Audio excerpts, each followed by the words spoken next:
we see some of the darkest things in police work. We see the most evil things. We see abuse, hatred. We carry a lot of trauma, and having my faith, and then also having a dog was pretty incredible.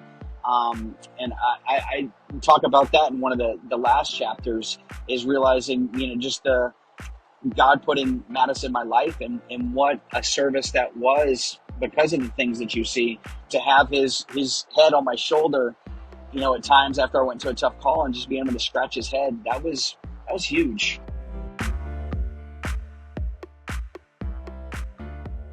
We're going to embark on an unforgettable adventure coming up with Sergeant Mark Tappan and his remarkable canine partner, Mattis.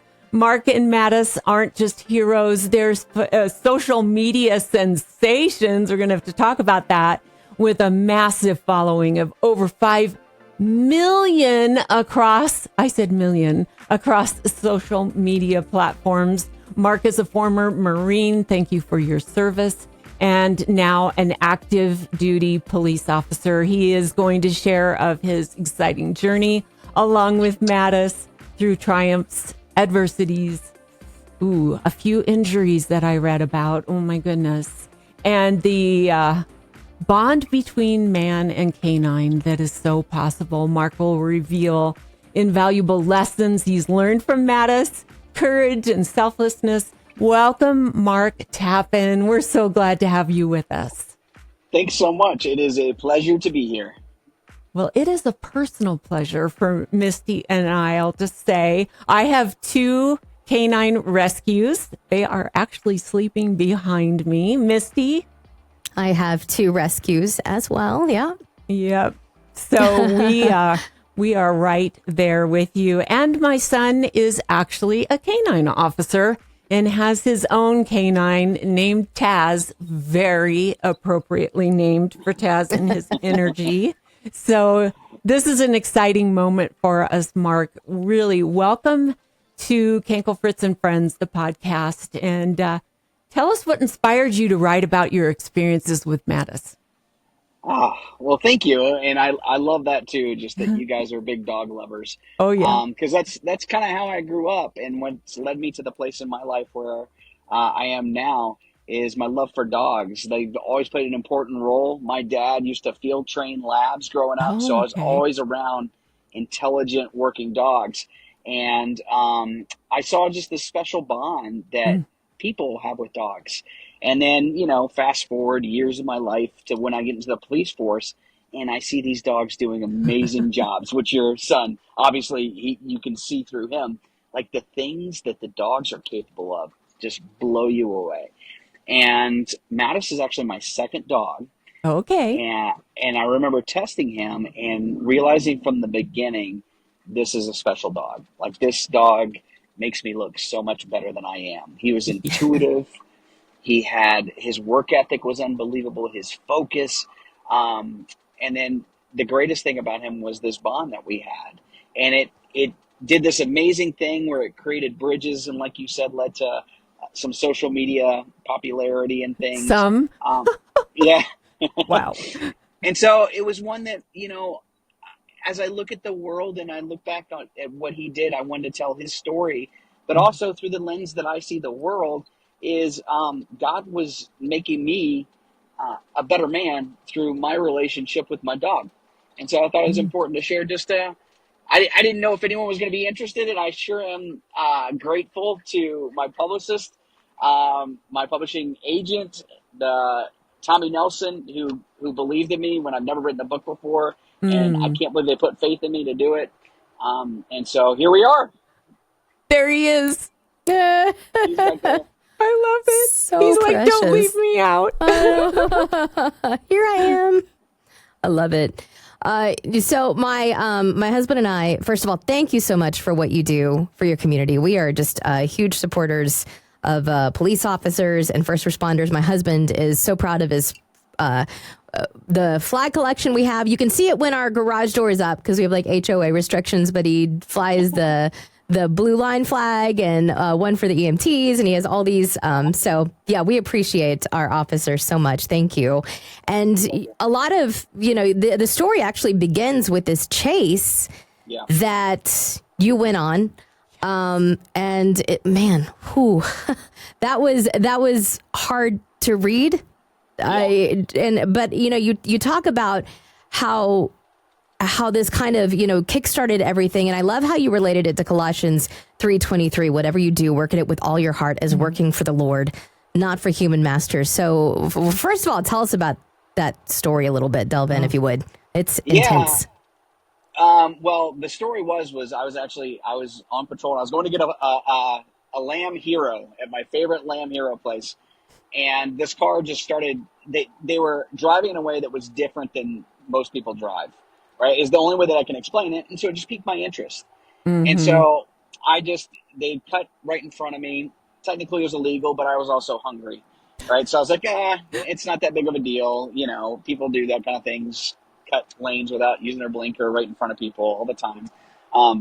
And the falafels are delicious. So priorities. But I ran the tag, and it came back to a rental. So I really wasn't thinking much at all. It was just kind of like, okay, well, it's a rental car and no biggie. I'll just continue on my way. Then they bust through the red light, and they come to a stop at the red light that I was at. And like I said, I was going to eat, and then they just bust through the red light. And I'm like, okay, well, now there's something that's going on. There's a reason that they, my spidey senses went up in the first case. And so I go ahead and turn my lights on and get behind them. But really the only thing that I have is a traffic charge, and that's it. So they had busted a red light, made an abrupt lane change. So those are the two things that I have. And traffic was really bad. And so it was they were driving erratically. They were a threat to other people on the road. So I was like, I don't have enough to keep pursuing. Because we always have to weigh the safety of the public as opposed to the necessity to apprehend someone. And at that time, it was just like, well, he's got some traffic charges and that's it. So I'm going to shut it down. And the guy starts getting away from me and then pulls a U-turn and comes right back towards me. And I'm like, okay. So I get in behind him again. Apparently, they had never played video games and getting away from the police. You don't pull a U-turn and go back towards them. Right. So anyway. But once again, it's traffic's too thick. These guys just had the worst luck in the world. And they got on a freeway and started to get away from me again. So I'm like, all right, it's too dangerous. Shut it down. They get off the freeway and they wreck out in a parking lot that another police officer happens to be sitting in, doing reports. And when they wreck out, the car's teetering over this edge. They jump out and start running. And so I'm not too far away. I take Mattis to where they're running from. And I kind of predicted where I thought they might go. And there's this little strip mall, and it has restaurants and shops and stuff. And the back of it backs up to a creek. And on the back side, there's a retaining wall. And I knew that there was a retaining wall. And in places, it's only 10 feet high. And so I go to the south side of this strip mall, thinking that he might cut around the back and try to get through to where I was. And sure enough, I predicted where he was going to go. He's running right at me. He's got the creek on one side and brick walls of the shopping center on the other side. And I had hit my door popper, which tells Mattis, hey, you're going to run next to me. His door flings open and he runs with me. And the guy takes a leap off the retaining wall. So he goes over. And so I go to where he was and I start to leap off and I see that he's still falling. It wasn't 10 feet high, it was 30. And so I grab onto the metal guard railing, ripping my skin. As I'm holding on to that to not fall. And then I see Mattis just take the leap over my shoulder, pursuing after the bad guy, but going where I was going, like he's supposed to. And I just see it's the first time in my life I remember ever seeing fear in that dog's eyes. And he was frozen, his back was hunched, and he was confused. And that moment, like I said, is frozen in my mind and I'll never forget. And there was a myriad of different emotions that are going through the decisions that I made. He fell 30 feet. He landed on the guy, didn't bite him because he wasn't supposed to. Right. Guarded that guy until we could get down and take him into custody. And then, so I finally got down there. I figured out a way down and Mattis was guarding the guy the entire time. So we got that guy. I checked Mattis to see if he had any injuries because it was a long fall, and he wasn't sensitive. And so the other guy, they said, "Hey, we need you over here." So I loaded him up in the car, Oh boy. and we jetted to the second location and jumped out, start chasing the guy. Mattis and I are catching him, and he sees Mattis and he gives up. And so as soon as that guy gives up, Mattis collapsed. He had internal bleeding from the first fall. And it was one where, and this is like you said, this is how the book starts, is this, because it's kind of like the signature you do see in this dog is how, in the title of the first chapter is Go All In, how he trusted me no matter what to run by my side. Even though it might have been a bad decision, he was doing everything with all of his heart. And obviously, you see him behind us, so I don't want you. There's spoiler alert. He's fine, and he got back to work, and he was an amazing police dog. But it really was. It was such an area of. I knew he was an awesome dog. It was the first year of his service in the force, and I didn't know if the whole thing was going to go down the drain because of the decisions that I had made. So there's all kinds of things that came from that. God's plan, his providence in the whole situation. Mattis, what he taught me through it, his courage and bravery and valor. So, yeah, it was an incredible story, and it's kind of what kick-started his career and his notoriety, if you will. And this is just chapter 1, people. Yeah. Chapter 1, yeah. Of 12. And I'm kind of mean too. Like I don't complete the story until I think chapter 7. That's right. That's right. I would like to It's recommend a subtitle for Go All In, though, and that would be The Goodest Good Boy Ever. Yeah, I think that's appropriate. Man. Wow. Well, every story has a beginning. Tell us a little bit about your journey to becoming a canine officer. I know because of my son becoming a canine officer, it's a popular position. It can really be something you strive for. Yeah, spots don't open up often because what our department does, I don't know if it's the same with your son's department or not, but if you're in the canine unit, you're kind of in until you don't want to be in anymore. Even if your dog retires, because there's so much training and expertise that goes into handling a dog. And so it's very hard to get a new handler in and train them to be a good handler. So if your dog retires, you get the choice to stay in the unit and get another dog. So when they open up, it is extremely competitive. And it was one, I mean, my desire, like I said, I've always been around smart dogs. I love the challenge of the canine unit because one thing you don't realize is that the challenge that it is, it's 24/7. It never stops. You're either training or untraining that dog every moment you're with them. And so that was extremely appealing to me, is I love a good challenge. And so I like that aspect. And then I saw something that I didn't think that we were necessarily taking the best advantage of was, like I talked about earlier, the bridge that dogs create. I saw when we would go to these public events, the guy would show up with the dog and crowds would gather. And I'm like, that is something like, this was all during, I think, the greatest chasm between citizens and police in a long time. And I'm like, this is a way that we can build bridges with people. And so that was another aspect that I was like, man, I got to get into this. And so I gave it my absolute all.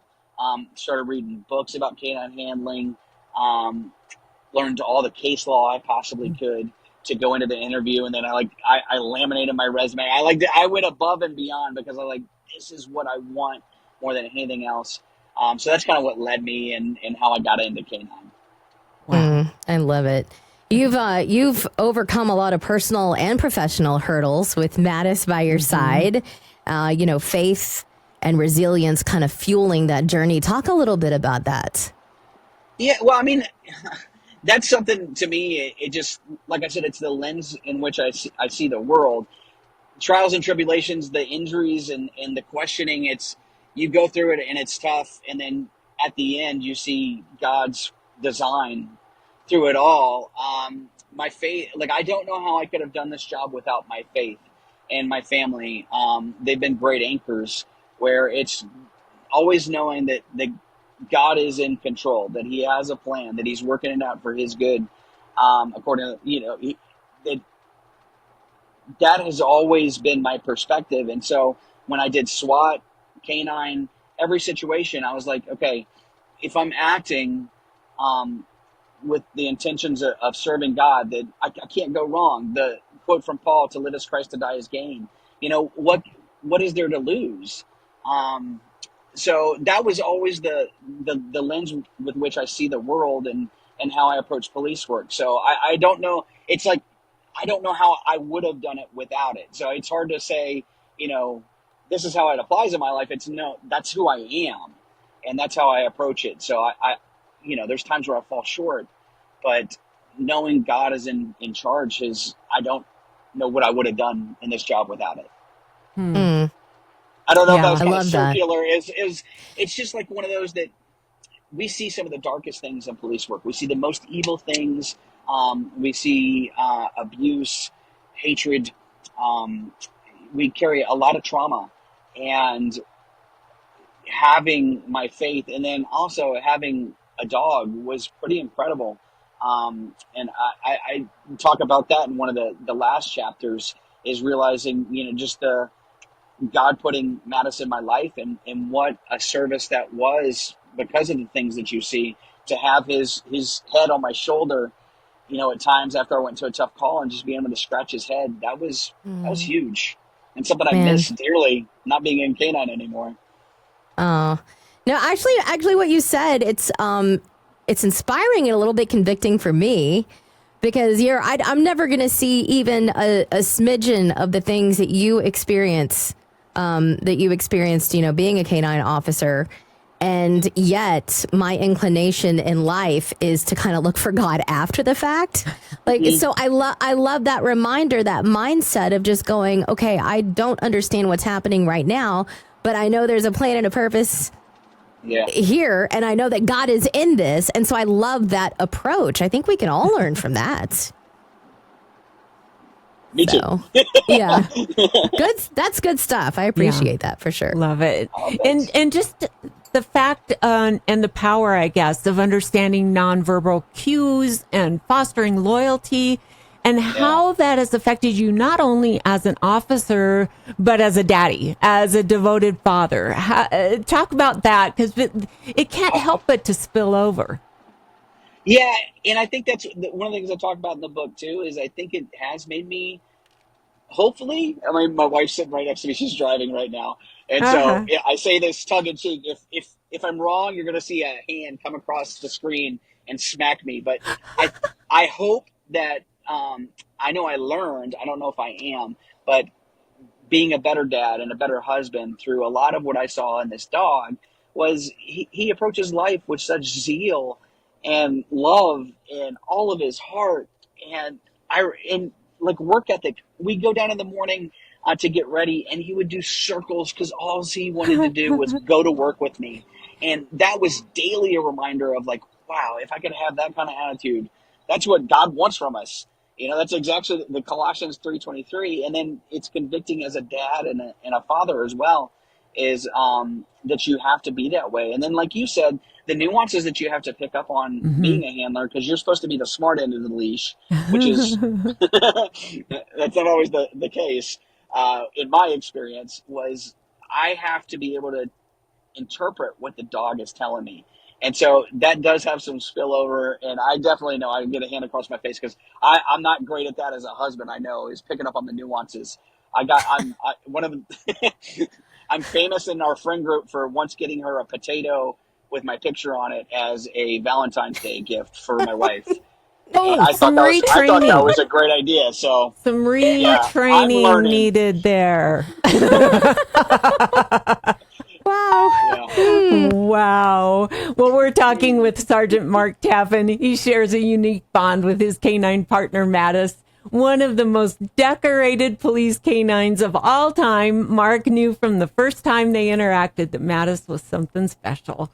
As a man of deep faith, Mark also knew that God's most profound teaching often comes through the unexpected sources, and he soon realized that Mattis was going to teach him about loyalty, selfless service, and so much more. His book is A Dog Named Mattis, 12 Lessons for Living Courageously, Serving Selflessly, and Building Bridges from a Heroic Canine Officer. This is so fun. So I'd love to have you talk with us about the transition to Mattis's retirement. I've watched this happen with my son. He's on his Yeah. second dog.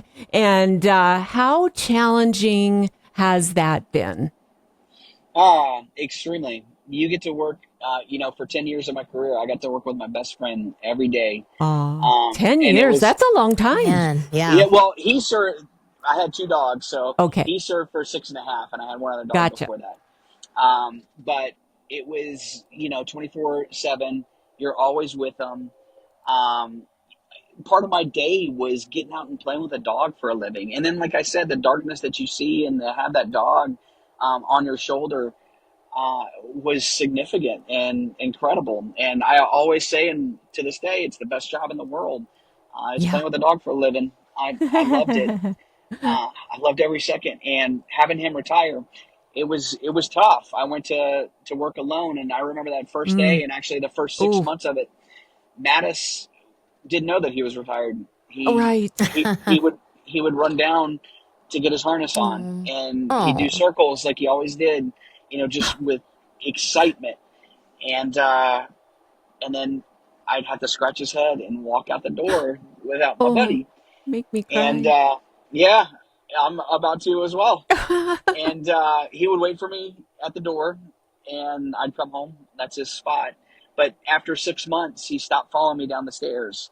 And now, to this day, which he retired in 2021, but to this day now, he goes to the top of the stairs with me, and we say goodbye, and then I walk downstairs and Mm. I go out. But yeah, Oh. it's one of the hardest things is not getting to work with him anymore. Oh man.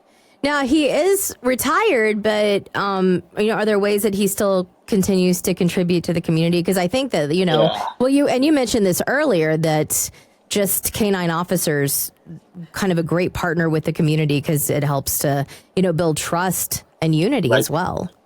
Oh, absolutely. Yeah, and like right now, we're driving on the way to a fundraiser for police canines in the state of Georgia. Super excited Mm. about that. We're it's important too because a lot of times when dogs retire, they lose their purpose and they pass away Mm. very quickly after they retire. Oh. Oh my And goodness. so we wanted to be sure that we're still in, and you'll see it on my social media as we'll play like odor games where I hide stuff from him and see if he can find. Once again, one of the poorest decisions I made one time was throwing my wedding ring and having Mattis go find it. And it took him a little Oh, bit longer than oh normal. no. That was a bad idea. Notice that I didn't write a marriage book, guys. I wrote a book I about was going to dogs. say, So, tell your yeah, wife to keep her hands on the wheel there driving. Wow. Oh my Yeah. goodness. that's right. Please don't hit me. So, but I still try to engage his brain as much as I can. And then we do community events. We also have kids book as well. And I'll take the kids books and read those to Mm. different schools and classes and stuff. And he's great with kids. He's great with everyone. So it's fun. Oh, that's amazing. Well, you have 12 lessons here, and sadly, we can't go through every single one. But wow, I'm just like, oh, I hadn't even thought about that one. Tell us about one of these lessons that really exemplifies what you were trying to communicate through putting your story in this book. Yeah, I think one is there's a story about his first track, and it's how it taught me like perseverance and trust in God's plan. And it's one where he was brand new.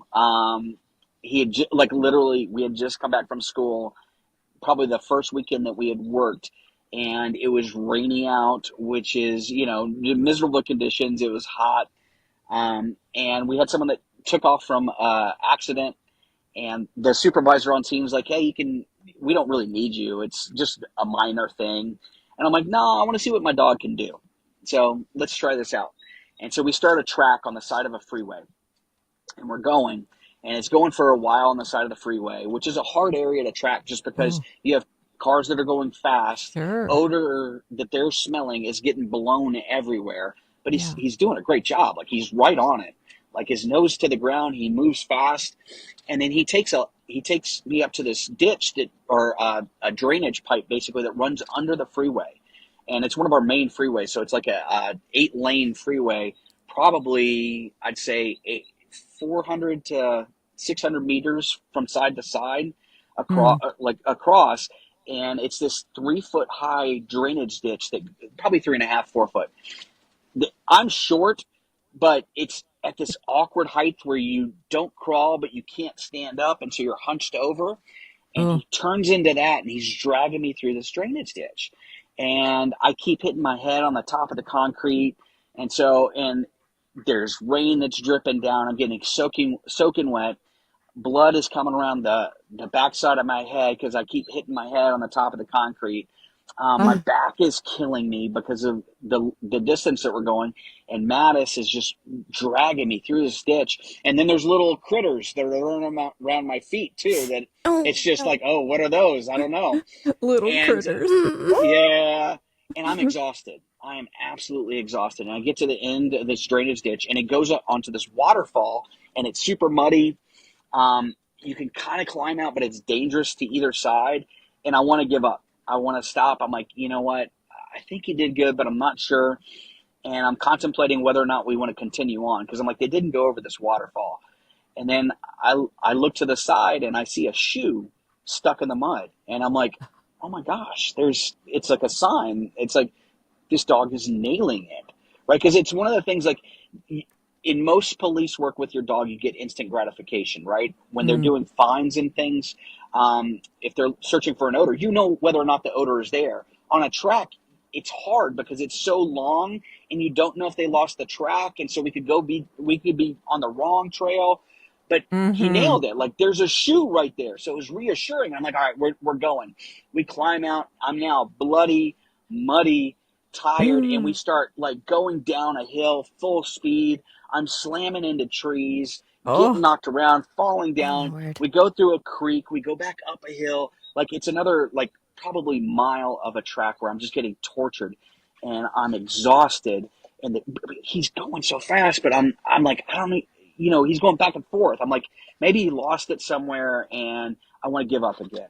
It's probably another 30 minutes into the track and I can barely keep up. So I tell him to lay down and I'm trying to catch my breath. I have some backup that's with me. And I'm like, hey, figure out what street that is so I can tell somebody to come pick us up. This is too much. And Mattis starts pulling. And I said, like, I'm getting mad at him. I'm like, stop pulling. I told you to lay down. And he's pulling towards another shoe stuck in the mud. mm. Like Wow. the two times I wanted to give up, there's a shoe stuck in the mud. Wow. And so I'm like, okay, we're going. And we take off 100 yards later. We see the people in front of us that are running. One of them's barefoot because they lost both the shoes in the mud. And they give up as soon as they see Mattis. But it was such a good lesson um, that taught me that you don't give up. You trust your dog. You persevere, even though I was exhausted, bloody, muddy, all these other things, and I wanted to quit. There was a plan, and I couldn't see it, but my dog knew it, right? Mm-hmm. And so, not to get too, but God knows the plan. Yeah. He knows the plan, and you got to keep persevering. And so that was a great lesson. So much so that I made all my handlers in the unit go through the exact same track that I went through. And it wasn't to torture them, but it was like Oh, I wanted them to learn the perseverance more than Yeah. yeah. anything else. And I made it a little bit easier than what we went through. It wasn't raining and all these other things, but it was like trust your dog, persevere Mm-hmm. even when you want to quit. Oh, I love that. Well, and you're talking about your team. I imagine being a canine handler with your canine officer, if you don't go in a leader to that experience, you come out one. I'm sure you learned a lot about leadership doing Yeah, I mean, this. you got to be a good leader with your dog for sure. And Yeah. and then the guys in the unit, they make it easy because they were awesome. They had great attitudes and they wanted to work hard. And so it was a iron sharpens iron type situation with all the people that were in the unit with me at that time. It was so good. Talk a little bit about how your leadership was molded, like some things that you learned. Well, I would say first of all, the thing that you and we touched on it a little bit earlier is humility is like the biggest mm. aspect that you learn as a canine officer because Mattis is the expert, and I'm just trying to communicate what the expert's telling us, and that's it. And so you'll get frustrated, and this is the biggest thing is the frustration because I'll get frustrated about why my dog is doing something, and the reason the dog's doing something is because he thinks that's what I want. And so the problem is with me. It's always with me. Like if he's not finding an odor, it's not because he doesn't know what the odor, it's because I'm in the way somehow. I am Mm. creating an obstacle. And then if you take that into leadership, it's one of the same things is if people aren't getting the message that you're trying to communicate, it might be because you're not communicating in a clear way. Start with you. Mm-hmm. Like, what are you doing to Mm. inhibit the performance that you want to get out of the dog in this case? So that was probably the greatest lesson is the humility and communication is in, inherent. Wow. Yeah, I could see that, and especially in leadership. And I appreciate what you're saying about, as a leader, sometimes we take things on that aren't ours to take on. And if we would just stop and say, hey, what is it? I like how you put it. What is it that you're seeing or smelling that I Mm-hmm. can't see or smell? And take a moment to take a breath and let the person that you've hired to do the job help you out there. So yeah, that's good. Love it. I love seeing him back there. I keep just I know. being There he mesmerized by goes. him being back there and think, nope, get back to what you're I doing. know. I try to talk and my mind goes, puppy. Give me the Okay. puppy. Yeah, that's funny. Let's talk about that because I know with my son, some of the best times are being out and doing those community demonstrations and seeing the faces of the children and the Mm-hmm. ability for you to communicate a message. Talk to me about when you and Mattis get in front of a group of kids, what is it that's on your heart to convey? Well, it really comes from a place of I want to build that bridge, right? Is that you just see that Yes. I'm a person like anyone else, and I have a wife and I have kids, and my heart about the job is I want to serve and I want to make the community that I live in a better place, and so that really is the message that I'm trying to communicate. Is this is who I am, and these are my motives. And when you get buy-in from the community as a police officer, it's when you're effective. It's one of the actually Sir Robert Peel, who's this great sociologist in police work. He talks about that buy-in from the community is the first step to effective policing, and so we have to have the lens that we're seeing the world is that we do want buy-in and our mission is to serve people and make it a safe place. But and so that was always my goal is to communicate that this is my heart, this is why I do what I do, and you don't get better at that without doing the events and listening to their heart and what the community wants out of the police officers. Mm. I love that.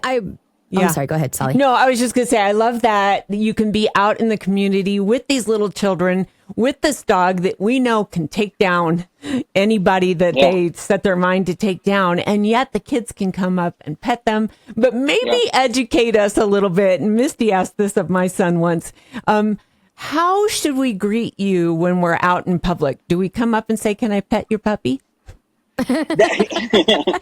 Yeah, always ask, and that's with any dog because you don't know any dog's like disposition and what they've been through, and how the owner feels certain things. So yeah, always, always, always ask.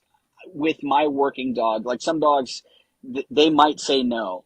I made it a point to train my dog to select a dog that was extremely social. And I could take into any situation. Like that's one of the selection things that's important to me. And then training in that as well is take him around people as much as I can Yeah. and make sure that he's great in those environments. But yeah, if you ask, that's great. I didn't want, once again, I saw it as an opportunity to create a bridge. So I never wanted to create a barrier where there could be a bridge. Mm. And so when people would ask to pet my dog, unless we're like in the middle of a track or looking for something at that moment, the answer would always be yes. Hmm. Mm. I love Good. that. Mhm. Yeah, get to pet the puppy.